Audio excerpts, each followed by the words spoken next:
All right, so this is Kenny Santos out of Toronto, Canada for KennySantos.com. It is Friday, so it's time for another book review. And this book is by my favorite author. Some of you already know my favorite author, Andy Andrews. And the book has a very, very interesting title. This book is not like any other book that Andy has written before. And hopefully it'll show up on the screen here without too much glare.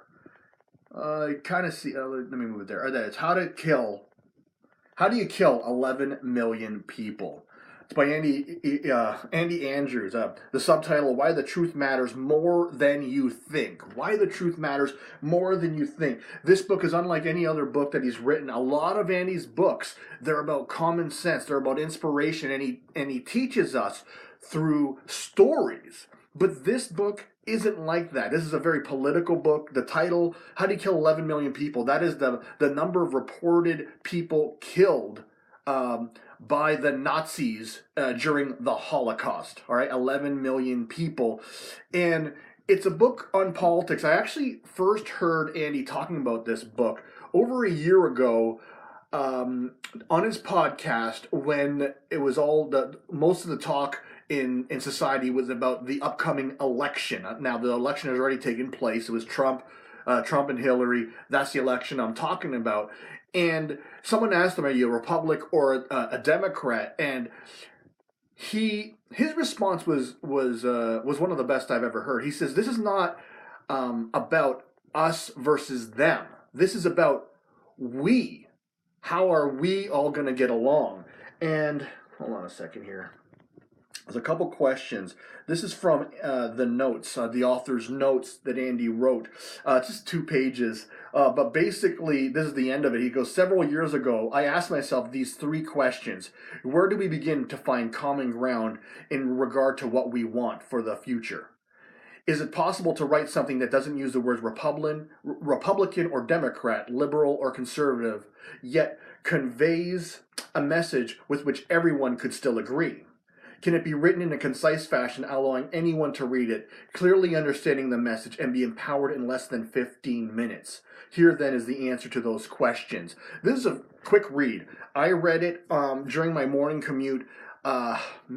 I thought it was a longer book. I would have read it a while back. I had just so many books that I had on my reading list. I would have read it a while back if I knew it would have been such a short read. I do suggest it to you, whether you're a Republican, whether you're a Democrat, whether you're a liberal, or whether you're a conservative.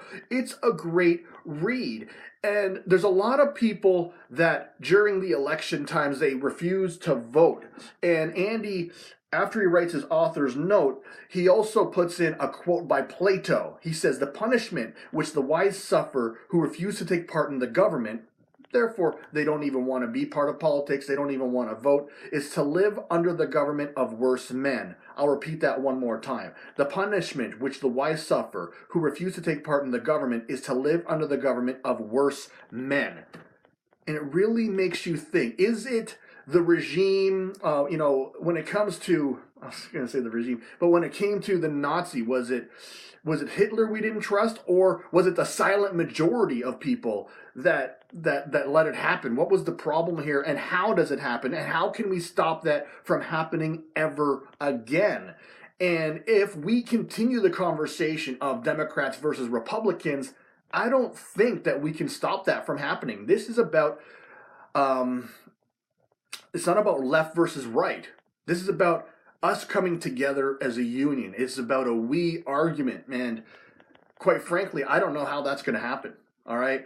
It just seems like it would take generations of teaching and generations of understanding. But then again, maybe you could just take one event, one simple event, and everyone else is on the same page. Who knows? But when it comes to this book, How do you kill 11 million people? It's a short read. It'll take you like 15, 20 minutes, maybe even shorter than that. And, whether you're a Republican, whether you're a Democrat, whether you're left, whether you're right, I certainly encourage you to read it. All right. And as a matter of fact, when you read it, you're probably going to want to recommend it to other people as well. So I trust you got some great value out of this. What I invite you to do is this: like, subscribe, share, comment. Also, if you want to see more videos like this, go over to my blog. It's KennySantos.com. You put your name and email in, you're going to get an awesome audio and growing your business. Remember this: every day, multiple times a day, the universe sends us miracles. We got to do two things about that. We got to recognize those miracles, and then we got to accept them. All right, take care and create a great day.